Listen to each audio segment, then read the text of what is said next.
uma uJesu wavela wahlangana nendoda egibelwe amadimoni. Le ndoda iyambona, la madimoni aphakathi kwale ndoda ayambona, ayamazi uJesu. Agijima masinyane aphakathi kwale ndoda. Monna ufika ukhuma maphila Jesu uthi unamsebenzi muni nami Jesu ndodana kaNkulunkulu ophilayo uzela ukungihlupha ngaphambi kwesikhathi sakho. Are you still in the house? uJesu ledimoni liphendula ngokuthi phuma kuleyo muntu.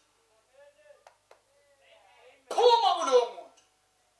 uJesu yabuza ukuthi ubani igama lakho? Ubuza ledimoni. Idimoni sibaningi kulo muntu.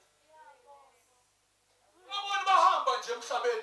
Awazi ukuthi bathwela ingakhi. Kukhuluma lona sibaningi la.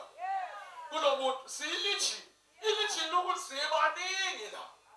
Kulo we one. Mara imisebenzi ayenza yini? Leyo misebenzi iyo disconnecta kuNkulunkulu.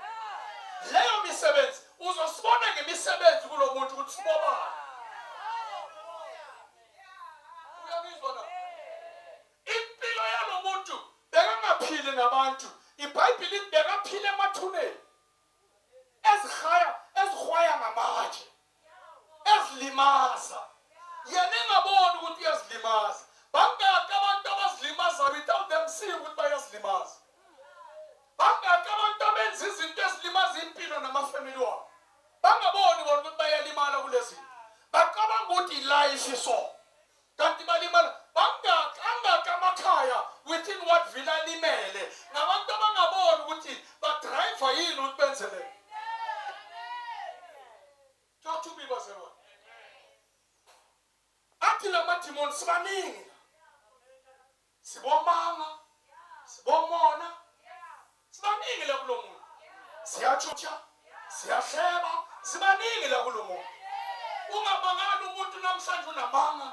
Namhlanje ukhuluma abanye kabi nelila ngwenza lo akazenzi kunento emgibele emenzisa lezi. Sunday yamiyeka besobanyana esontweni afika khala amele lapha egate babaphuma bathi idili yethu ayikapheli. Talk to me. Bangaka abantu abaziwa amaKristu mara balimaza impilo zabantu. Bangaka abantu baziwa abalida balimaza impilo zabantu. Labo bantu abazenzi bona baboni bacabanga ukuthi lento bayenza right. Kanti ngaphi ya damage. God cannot damage you. He will build you.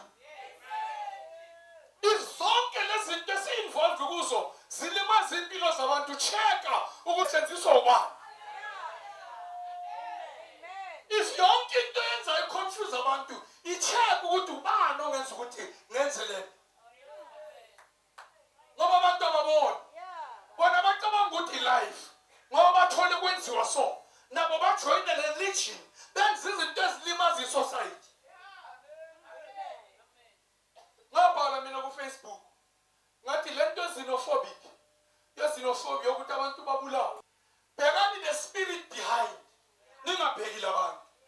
Bhekani ukuthi baphushwa yini ukuthi babulawe. iBhayibheli lithi thou shalt not kill.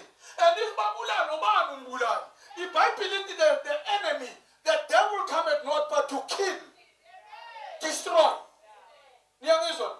Uze ukutshontsha ukubulala nokuphuphisa. uJesu uthi I have come that they may have life and have it more abundantly. So if sibulalana, who is pushing us? If sizondana, who is pushing us?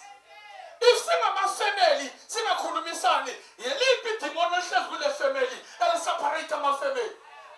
If sisemshadweni singathembeki, siphushwa yini ukuthi singathembeki emishadweni yethu? Oh, what you do esontweni?